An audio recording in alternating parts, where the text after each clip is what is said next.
Hello दोस्तों, मेरा नाम अनिल धनवानी है। फिर और एक बार मेरे चैनल गेम चेंजर्स के ऊपर आपका स्वागत है। आज मैं बात करने वाला हूँ बहुत इम्पोर्टेंट विषय के ऊपर, डर, फियर।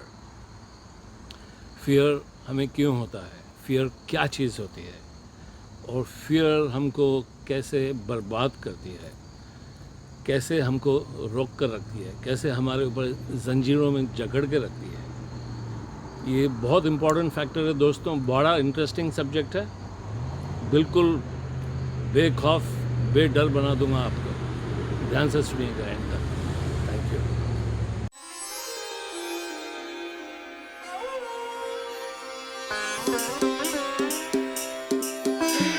छाया आसमां देखो झूमता गगन है। छाया आसमां देखो झूमता गगन ज़मीं आसमां मुझे छू गया झूमता गगन आसमां मेरे झूम ले जहां ये कैसा नशा प्यार का समा रही समा झूमे आसमां होश तो खोले प्यार तू ले ले संग मेरे झूम जा कैसा नशा होश है कहाँ होश तो खोले प्यार तू ले ले संग मेरे झूम जा।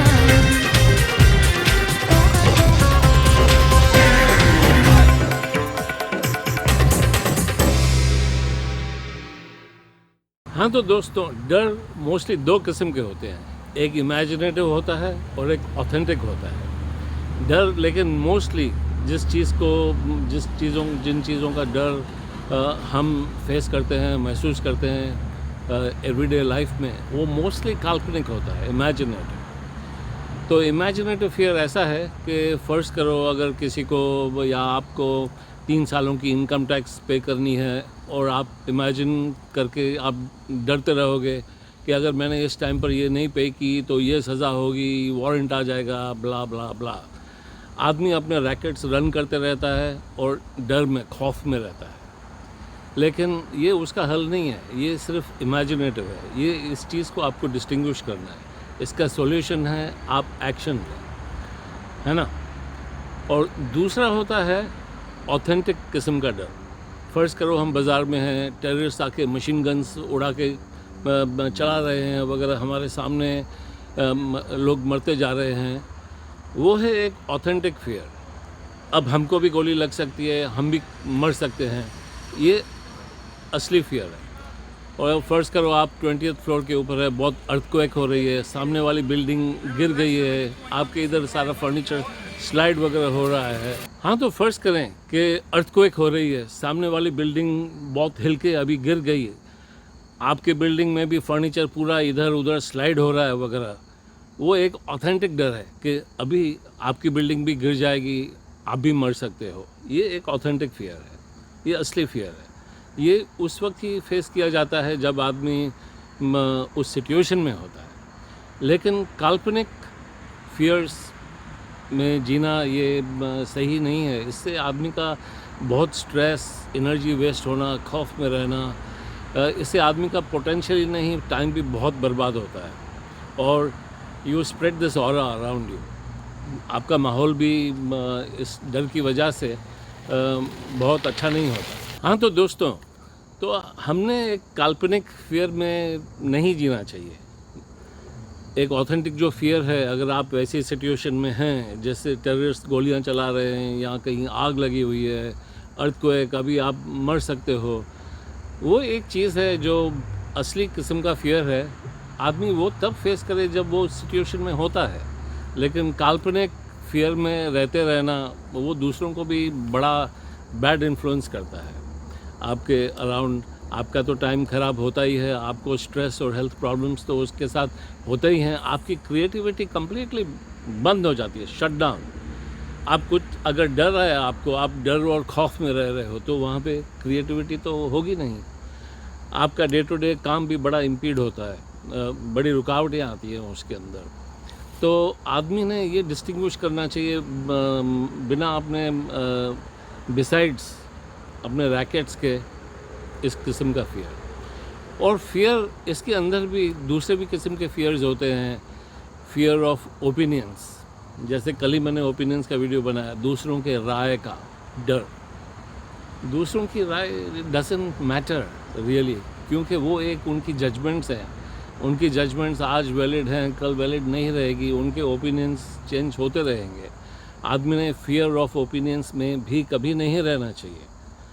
और फियर ऑफ फेलियर, ये भी एक इमेजिनेटिव ही है कि अगर मैं ये करूँगा मैं फेल हो जाऊँगा तो क्या होगा वगैरह वगैरह। तो आदमी उसके लिए अटेम्प्ट कर ही नहीं सकता, उसमें अटेम्प्ट करता ही नहीं। फियर ऑफ फेलियर की वजह से अपने चांसेस गवा बैठता है, अपना पोटेंशियल गवा बैठता है ना दोस्तों। तो आदमी ने ये बहुत डिस्टिंक्टली डिस्टिंग्विश करना चाहिए कि फियर क्या चीज़ है। फियर को ओवरकम करके आदमी ने एक्शन लेना चाहिए, एक्शन लेके आगे बढ़ना चाहिए। आदमी ने लाइफ में रिस्क लेनी चाहिए, बिंदास रहना चाहिए। हर सिचुएशन का सामना करके ही एक डर चला जाता है। फर्ज करो आपको डर है, आप उसको एब्सोल्युटली फेस करो विदाउट फियर, उसके ऊपर एक्शन लो। डर रहता ही नहीं, रहेगा ही नहीं, क्योंकि डर एक काल्पनिक चीज़ है। जहाँ पर अगर अंधेरा है वहाँ आप दिया ले जाते हैं, रोशनी से अंधेरा तो होगा ही नहीं, है ना। वैसे ही जैसे आप डिस्टिंग्विश करते हैं, उस डिस्टिंग्विशिंग से आपका डर रहेगा ही नहीं, क्योंकि डर सिर्फ एक काल्पनिक चीज़ है। डर के इसके अलावा कई सोर्सेस होते हैं, मैं उसके ऊपर भी आपको मैं समझाता हूँ, और उसके सॉल्यूशंस क्या हैं वो भी मैं बताता हूँ। जैसे कि मैंने बताया आपको, फियर्स कई किस्म के रहते हैं। एक तो ये था, दूसरा फियर ऑफ कैमरा। मुझे बड़ा फियर था कैमरा फेस करने के लिए, लेकिन वो प्रैक्टिस करके आज मैं आपके साथ में हूँ, बिंदास इस तरह से बात कर रहा हूँ जैसे कि आप मेरे साथ ही हो। वैसे स्पिरिट में आप मेरे साथ ही हैं और भी करीब आओगे, श्योर। तो देखिए, प्रैक्टिस करके ये मेरा फियर ऑफ कैमरा निकल गया, राइट। ये भी एक किस्म का थोड़ा काल्पनिक था। फियर के और भी सोर्सेज होते हैं। ऐसे कोई सोर्सेज होते हैं जो हमारे कंट्रोल के अंदर नहीं रहते, बियॉन्ड अवर कंट्रोल। जैसे फोबियाज़ होते हैं। कई लोगों को फियर ऑफ डार्कनेस होती है, कई लोगों को फियर ऑफ हाइट्स होती है, कई लोगों को फियर ऑफ वाटर होता है। पानी के अंदर नहीं जा सकते, उसका भी बड़ा फोबिया होता है। कोई लोग प्लेन में बैठ नहीं सकते, उसका एक फोबिया है। ये काल्पनिक नहीं है ये रियल है, ये हमारे कंट्रोल के बियॉन्ड में है, लेकिन इनके भी सॉल्यूशंस हैं। ये जो किस्म के फोबियास हैं, ये मोस्टली पास्ट बर्थ टेंडेंसीज हैं, पिछले जन्मों के व्हाट डू यू कॉल संस्कार का वो है। पिछले जन्मों का ये इस जन्म के अंदर है और ये चला आ रहा है। ये आपके बस में नहीं है, लेकिन इसका सॉल्यूशन है। अगर आप ठंडे दिमाग से डिस्टिंग्विश करेंगे कि ये जो मेरा डर है, ये जो मेरा फोबिया है, इस वजह से है, तो उस वजह का भी एक सॉल्यूशन है। जैसे मेरा कैमरा के सामने आने का बड़ा डर था, 1 साल तक मैं यूट्यूब कर ही नहीं पाया। क्यों? Because of this. उसके लिए मैंने क्या किया, एक्शन लिया। फिर बाद में मुझे मेंटर मिली और मैंने प्रैक्टिस करके टेक्नोलॉजी सीखी। आज मैं बिंदास हूँ आपके सामने, फ्री। तो वैसे किस्म के फियर्स जो हमारे कंट्रोल के बियॉन्ड है, उसके लिए भी आदमी एक्शन लेके वो ओवरकम हो सकता है। उनका सॉल्यूशंस ये है, एक तो है प्रेयर्स, दूसरा है मंत्रों का जाप। उसके लिए भी कई स्पेसिफिक मंत्र हैं। अगर आपको चाहिए तो आप मुझे लिखिए, I will interact with you and give you specific mantras for that. तीसरा है मेडिटेशन, बहुत बड़ा सख्त एंटीडोट है फोबियास को निकालने के लिए, ठीक है। मेडिटेशन बहुत इम्पॉर्टेंट है। उसके साथ एफर्मेशंस भी हैं, और एक अलग किस्म की मेडिटेशन है which is imaginative, but that's a different subject all together. तो दोस्तों, जो फियर्स हमारे कंट्रोल में नहीं हैं, जिस तरह से पास्ट बर्थ के phobias are because of past birth, it's not because of this birth, definitely. तो उसका भी सॉल्यूशन है, लेकिन उसके लिए भी अगर हम माइंड से डिस्टिंग्विश करें तो डर और खौफ में जीने की ज़रूरत नहीं है ना। और लास्ट वाला बहुत इंटरेस्टिंग फैक्टर है सोर्स ऑफ फियर का। दोस्तों ये सोर्स ऑफ फियर में एक जो है बड़ा इंटरेस्टिंग है, मुझे बहुत इंटरेस्ट किया। आपने दीपक चोपड़ा जी का तो नाम सुन रखा होगा, बड़े लेजेंडरी डॉक्टर हैं, कैलिफोर्निया में रहते हैं। उनकी 90s में मैंने किताब पढ़ी थी, एजलेस बॉडी टाइमलेस माइंड। और वो तो डॉक्टर है एकदम, and he is a greatest healer and he is a great writer, super writer. I admire him बहुत बरसों से। तो उन्होंने ये साबित करके बताया हुआ है कि हमारे हर सेल के अंदर एक मेमोरी होती है। उसकी मिसालें हैं, अब वो मैं बैठ के बताऊंगा आपको तो वीडियो थोड़ा लंबा ही हो जाएगा, आप किताब ही पढ़ लो। तो खैर ये है कि हमारे हर सेल के अंदर ना मेमोरी होती है। उसकी एक कहानी है, फिर कभी अलग मैं बताऊंगा, ये प्रूव करने के लिए कि हमारे हर सेल में मेमोरी होती है। अगर कहीं हमको कोई चोट लग जाए तो शायद बचपन की याद आ जाती है। हम कोई स्मेल करें तो हमको कोई एक पर्टिकुलर याद आ जाती है। अगर हम कोई पर्टिकुलर डिश खाएं तो हमें नानी की याद आती है। तो वो क्या है, हर सेल्स की मेमोरी होती है, इट इग्नाइट्स अ मेमोरी। हमारे हर सेल के अंदर एक मेमोरी होती है। खैर दैट्स अ डिफरेंट सब्जेक्ट, उसको शॉर्टकट में ब्रश असाइड कर लो।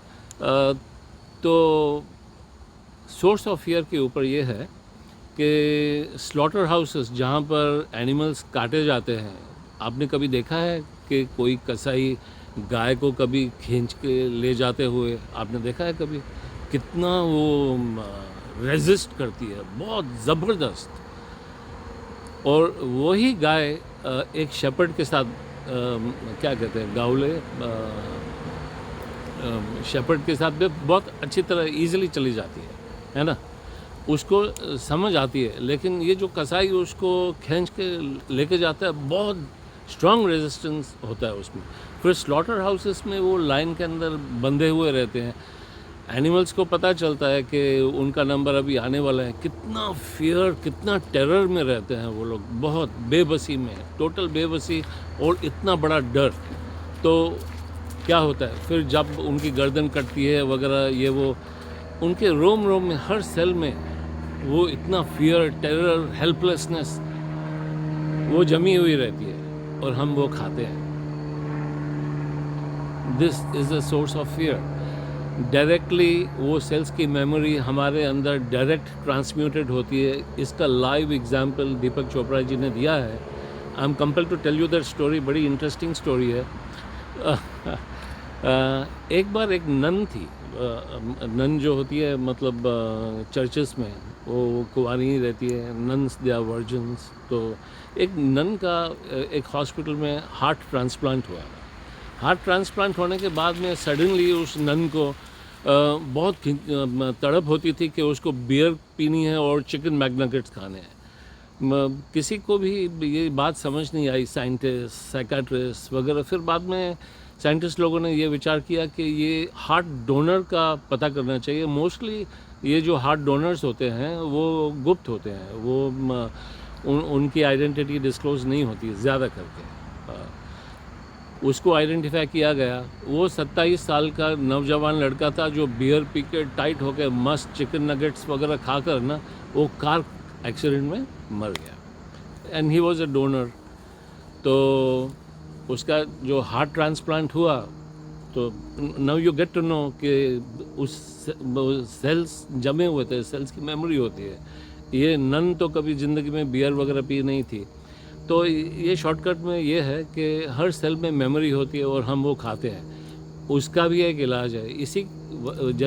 मैं रेकी मास्टर हूँ। सारे रेकी हीलर्स ये जानते हैं कि फूड में से नेगेटिविटी कैसे निकाली जाती है और कैसे उसको पॉजिटिव किया जाता है। वैसे ही शायद इसी टेक्नोलॉजी से ज्यूस सिर्फ कोशर फूड खाते हैं। उनका प्रीस्ट जो है वो सारे फूड में से, सारे मीट्स में से वो नेगेटिविटी निकालता है वगैरह प्रेयर करके। May be due to this technology, it has to be this, nothing else. तो दोस्तों, this is one another fear तो जिसका सॉल्यूशन भी आदमी का ज्ञान है।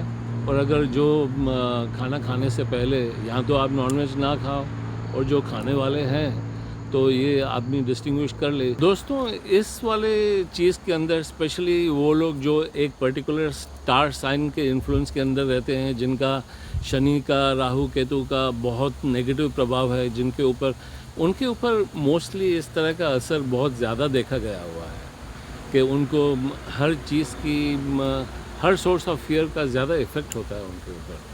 तो खैर सॉल्यूशंस हर चीज़ के लिए हैं।